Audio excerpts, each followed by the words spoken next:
WFYI podcasts are brought to you by Visit Bloomington. With over 350 restaurants to choose from, Bloomington, Indiana is truly a food lover's paradise. Go to visitbloomington.com to discover what suits your taste. This is WFYI News Now. It's February 19th, and I'm Darian Benson. On today's show, a new drug that could help people with severe food allergies. The federal government tells Indiana to improve efficiency for food assistance applications, and a conversation to answer questions about the pothole situation in Indy. Unfortunately, that freeze-thaw cycle that you mentioned, we've seen that get worse and worse over the last few years. Those stories coming up, but first, former President Donald Trump's ability to appear on Indiana's primary ballot has been challenged. As Ben Thorpe reports, the challenge was filed last week with the Indiana Election Commission. The challenge mirrors similar efforts in states across the country, attempting to keep Trump off of the ballot because he allegedly engaged in an insurrection after losing the 2020 election to Joe Biden. The challenge, filed by a single individual who says that they are not connected to any broader campaign, claims that the former president fails to meet the qualifications to serve under the Constitution of the United States, and cites the 14th Amendment. The challenge will be heard before the Indiana Election Commission on February 27th. A similar effort in Colorado is currently in front of the U.S. Supreme Court. I'm Ben Thorpe. The U.S. Food and Drug Administration greenlit a new drug to help people with severe food allergies. The drug is called Xowler. It's considered the first FDA-approved medication that can help protect people against several food allergies to nuts, milk, and eggs. But the drug is not intended for use during an allergic reaction. Instead, it's meant to be taken repeatedly every few weeks to reduce the risk of allergic reactions over time. People who take the drug will still need to avoid the foods they are allergic to, the FDA says. Around 1 in 16 adults in the U.S. have a food allergy, according to the Centers for Disease Control and Prevention. Rates are higher among women and Black adults. The federal government has sent out letters to the governors of 44 states this month, including Indiana, calling for them to improve efficiency for food assistance applications. Natalie Krebs has more. The letters are from USDA Secretary Tom Vilsack. They are regarding applications for benefits under the Supplemental Nutrition Assistance Program, or SNAP. They were sent out to states that are making too many payment errors and not processing enough applications in a timely manner, according to federal standards.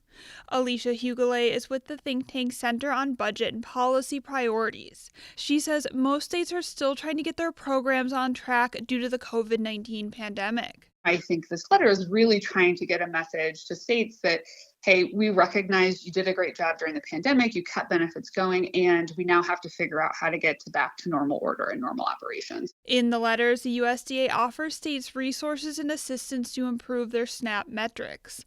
Natalie Krebs, Side Effects Public Media. And for our final story today, every winter, Indianapolis roadways take a beating, and the Department of Public Works is tasked to repair hundreds of thousands of potholes. Jill Sheridan sat down with DPW Director Brandon Herget to talk about this year's pothole season and why Indianapolis gets hit so hard. We just want to understand a little bit more. There was a very hard freeze last month that it seemed like the roads just opened up. Talk a little bit about the process that we hear about, that thaw and freeze that really impacts our roadways. Yeah, so we live in a city that in some places has a 100-year-old infrastructure, right? And unfortunately, that freeze-thaw cycle that you mentioned, we've seen that get worse and worse over the last few years. We've talked a lot about at the department dealing with the real-time impacts of climate change. And I think that's an example of it. So in January, as you pointed out, we saw precipitation, mostly in the form of rain, not as much in snow. But that precipitation does get down then into the cracks and fissures that develop over time in our roadways.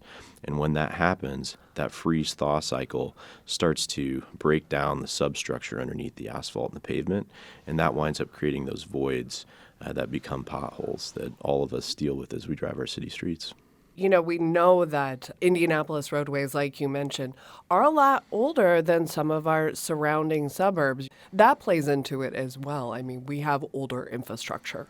Older infrastructure, and it's not just what's at the surface, it's also what's underneath. We have old stormwater infrastructure, we have old utility infrastructure, we have all sorts of factors that play into how our roads are deteriorating in some areas. And so knowing that, we've put a plan in place where we've grown our capital budget year over year for the past 8 years. We have a $284 million capital budget this year. And when construction season starts here end of March, beginning of April, we're going to have a bunch of projects going across our entire county, but also focused here in the short term with filling potholes and having the right crews and the right material necessary to do that as efficiently as possible. And we have seen crews out, especially it's a big week in Indianapolis, crews out filling potholes. We're now using the hot mix earlier than ever. Talk a little bit about that, why that makes a difference. It makes a huge difference. I've talked a couple times about this, that there are three main factors when it comes to maintenance. It's the right trained personnel, which we certainly have. We're the best staff that we've been in a long time at DPW. It also requires then the right material. We got access to that material the first week of February. That beat our previous record from last year by 3 full weeks, and that's because of the partnership that we have with our local suppliers and the work that previous directors, the mayor, and the council have put into establishing those relationships and the budgets. And then Mother Nature. And that's the one we can't control. And so thankfully last week we saw temperatures all the way up in the 60s, which meant our crews could get out there, could use that hot mix material. It needs to be 45 degrees or above in order to use that material so you get the good bind. And so last week we were able to get started early. We had 170 crew members out a day on 10-hour shifts, and we dropped over 475 tons of asphalt on our city streets and filled 22,000 potholes again just last week alone. And that's 3 times as many as we had done previous year over year. Knowing that, a complete rehaul of the infrastructure really makes a difference as far as long-term improvement for people on the roadways. Talk about the long-term plans. Yeah, so again, we have a $284 million capital plan this year alone. Over the next 5 years, that's a $1.2 billion capital plan. That's the largest by far that we've ever seen as a city. And that's because of very aggressive budgeting, of working together with partners at the State House on addressing some of the inequities of the road funding formula, and being aggressive in pursuing federal grants and other grant opportunities. So we've got a lot of work to do is what that means, but I think there is a lot of work to do, and our constituents are counting on us to get it done. Thank you for coming in today. I really appreciate it. Yeah, thanks for having me. You can report potholes at Request Indy or through the Mayor's Action Center. That's all for today's episode of WFYI News Now. Our podcast is produced by the following people who live in your community: Abriana Herron, Daudelin, Kendall Antron, who composed the music for this podcast, and me, Darian Benson. Our news director is Sarah Neal-Estes. If you liked today's episode, remember to subscribe and share, and follow WFYI on Instagram, Facebook, and YouTube to check in on our newsroom throughout the day. Thanks for listening. We'll be back tomorrow.